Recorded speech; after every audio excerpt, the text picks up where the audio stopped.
আমরা যে যে প্রফেশনে আছি না কেন আমাদের সবাই আমরা চাই যে আমাদের কাজের স্বীকৃতি পেতে, ভালো কাজের স্বীকৃতি পেতে সবারই ভালো লাগে এবং আরো বেশি ভালো কাজ করার উৎসাহ পাওয়া যায় সেই জায়গা থেকে।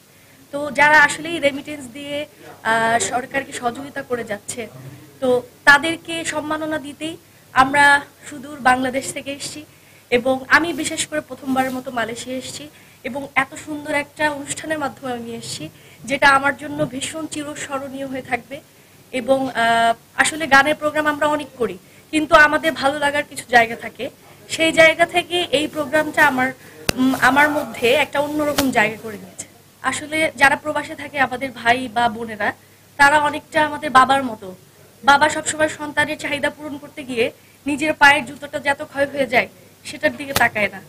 সো এটা হয় কি, তারা এত কষ্ট করে এখানে পরিশ্রম করে টাকা পয়সা আর্ন করে ব্যাগ ভরে অনেক কিছু নিয়ে যায়, সবাই অনেক বেশি আশা নিয়ে থাকে।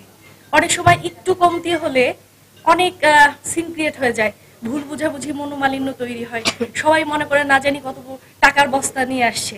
সো আত্মীয় স্বজনদেরকে বলবো যে মানসিক অবস্থাটা বোঝার চেষ্টা করবেন এবং অবশ্যই মানসিকভাবে সাপোর্ট দিবেন এবং মন থেকে ভালোবাসবেন। তখন একটা চকলেট দিলেও আপনাদের কাছে অনেক ভালো লাগে।